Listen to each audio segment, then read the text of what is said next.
आज हम बात करेंगे 7 ऐसे स्टॉक्स के बारे में जिनमें म्यूचुअल फंड्स ने पिछले महीने अपना स्टेक बढ़ाया है और इनमें से कई स्टॉक्स अपने पिछले महीने के क्लोजिंग प्राइस से नीचे ट्रेड कर रहे हैं। इस लिस्ट को हम असेंडिंग ऑर्डर में प्रेजेंट करेंगे, यानी जिस स्टॉक में म्यूचुअल फंड्स ने सबसे ज़्यादा स्टेक खरीदा है उसके बारे में हम आपको सबसे लास्ट में बताएंगे। इस लिस्ट में पहला स्टॉक है कार्बोरंडम यूनिवर्सल। मार्च 31, 2022 को ये स्टॉक 797 रुपीज़ के लेवल पे ट्रेड कर रहा था।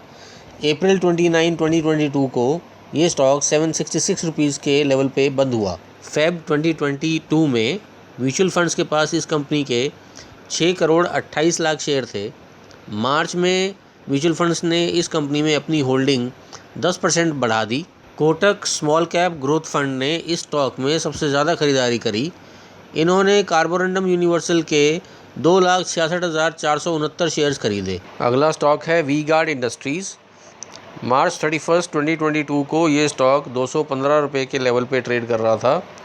अप्रैल 29 को ये स्टॉक 211 रुपये के लेवल पे बंद हुआ। फेब 2022 में म्यूचुअल फंड्स के पास इस कंपनी के 11 करोड़ 55 लाख 85 हज़ार शेयर थे और मार्च में म्यूचुअल फंड्स ने इस कंपनी में अपनी होल्डिंग 11.1% बढ़ाई। जिस फंड ने इस कंपनी में सबसे ज़्यादा शेयर्स खरीदे उसका नाम है ITI multi cap fund regular growth. इन्होंने वी गार्ड इंडस्ट्रीज़ के 1,53,899 शेयर्स खरीदे। ब्रोकरेज फर्म जियोजीत BNP पैरिबा ने फेब 16 की अपनी रिपोर्ट में वी गार्ड इंडस्ट्रीज़ को खरीदने की राय दी है और इसका टारगेट प्राइस 243 रुपीज़ का दिया है। अगला स्टॉक GR इंफ्रा प्रोजेक्ट्स है। मार्च में ये स्टॉक 1533 रुपये के लेवल पे ट्रेड कर रहा था। अप्रैल 29 को ये स्टॉक 1564 रुपये के लेवल पे बंद हुआ है। फेब में म्यूचुअल फंड्स के पास इस कंपनी के 2 करोड़ 12 लाख 53 हज़ार शेयर्स थे। मार्च में म्यूचुअल फंड्स ने इस कंपनी में अपना स्टेक 14.6% बढ़ाया। DSP tax saver fund regular plan growth ने इस स्टॉक में सबसे ज़्यादा खरीदारी करी। इन्होंने GR इंफ्रा प्रोजेक्ट्स के 4 लाख शेयर्स खरीदे। मोतीलाल ओसवाल ने जैन 12 की अपनी रिपोर्ट में GR इंफ्रा प्रोजेक्ट्स को खरीदने की राय दी है और इसका टारगेट प्राइस 2260 रुपये दिया है। नेक्स्ट स्टॉक TTK प्रेस्टीज है। मार्च 31, 2022 को ये स्टॉक 826 रुपये के लेवल पे ट्रेड कर रहा था। अप्रैल 29 को ये स्टॉक 848 रुपीज़ के लेवल पे बंद हुआ। फेब 2022 में म्यूचुअल फंड्स के पास इस कंपनी के 4 करोड़ 21 लाख 75 हज़ार शेयर्स थे। मार्च में म्यूचुअल फंड्स ने कंपनी में अपना स्टेक 16.6% बढ़ाया। Mirae Asset mid cap fund regular growth ने इस स्टॉक में सबसे ज़्यादा खरीदारी करी और इन्होंने TTK प्रेस्टीज के 2,20,000 शेयर्स खरीदे।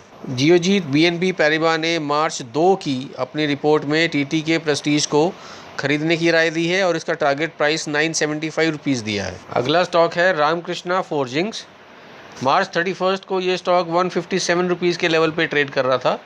अप्रैल 29 को ये स्टॉक 188 रुपीज़ के लेवल पे बंद हुआ। फेब 2022 में म्यूचुअल फंड्स के पास इस कंपनी के तकरीबन 85 लाख शेयर्स थे।